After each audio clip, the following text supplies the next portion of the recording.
محمد كلما ذكره الذاكرون وكلما غفل عن ذكره الغافلون. تب انشاءاللہ بکثرت سے روایت کرنا. زمان محترم معرض کو ظلو نعمتنا اللہ را کری قرآن دے بلد نبی علیہ السلام ذات اقدس دے کمم اوتاس لدید بان قدر وکو یقینا دنیا کی بہم اللہ عزت را کی آخرت کی بہم اللہ عزت را کی جگہ قرآن اللہ را لے گلے دا دنیا و دا آخرت دا عزت دا پار دے تاسو گوری صحابو کی کلم قرآن من دی عمل نو دا قرآن سر تعلق نو سمنا دا زیلت و رسوائی جھن پیتے رہو قرآن را دے قرآن آیا تو ظلمتوں سے انسانوں کو نکالا قرآن آیا تو مجھے چہروں پہ نور آیا قرآن آیا تو انسانوں کو جینے کا شعور آیا قرآن آیا تو بندوں کو فرشتوں کا سلام آیا ابو بکر صدیق جوشو دا قرآن دا برکتا عمر فاروق جوشو دا قرآن دا برکتا عثمان ذو النورین جوشو دا قرآن دا برکتا حضرت علی کرم اللہ وجہہ جوشو علی مرتضی جوشو دا قرآن دا برکتا صحابہ جوشو دا صد برکتا دا قرآن دا برکتا راشی عظم کو انشاءاللہ پلتا جنب دا قرآن سر جوڑو بدن بجوڑو انشاءاللہ. تمام محترمو یقیناً دا قرآن سر متعلق جوشو دا قرآن جو راوستو بری مقیدمو کی حوضو صرف گورو ورطا فدین کتو باندے ہم اللہ ثواب ورگئی دا قرآن جو راوستو فمینہ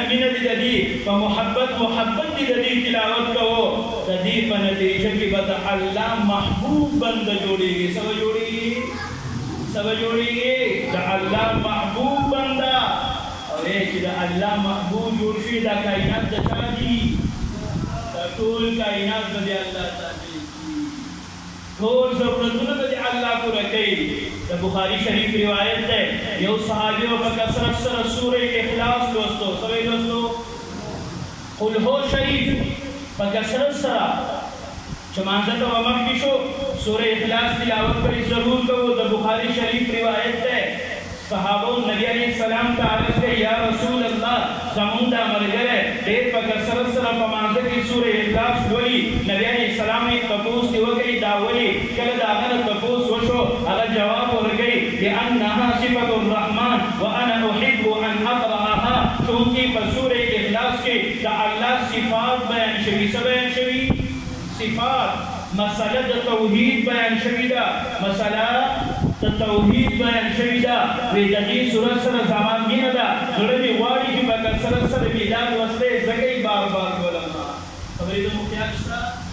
صحابی سوئی زکی بار گولم دبی سورت سر مین دا فدیبان کی نبی علیہ السلام مبارک فرمائل اخبروه بأن اللہ یحبه زمادی صحابی رضا زیر ورگئی جدے دا سورہ اخلاص سر مین گئی اللہ دا دسر مین گئی. قرآن پا مینہ لولی دا اللہ محبوب بندبا جوڑی گی. زمان محترمو نن جدی خبری دیر ضرورت ہے نن زمونگا محترم فاروق صاحب دا دورا پروگرام جوڑ کرے دے دا لیڈی ندی علماء لے دعوت ور کرے دے او دا تاسو کری والے راجم کری گئی دا صد پارا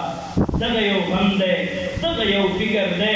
کہ اصلاح عالم کا بس اب سامان ہونا چاہیے سب کا دستور العمل قرآن ہونا چاہیے. یہی ہے آرزو تعلیم قرآن عام ہو جائے ہر ایک پرچم سے اونچا پرچم اسلام ہو جائے. یعنی پروگراموں مقصد او درس ہم داری زموندہ ہر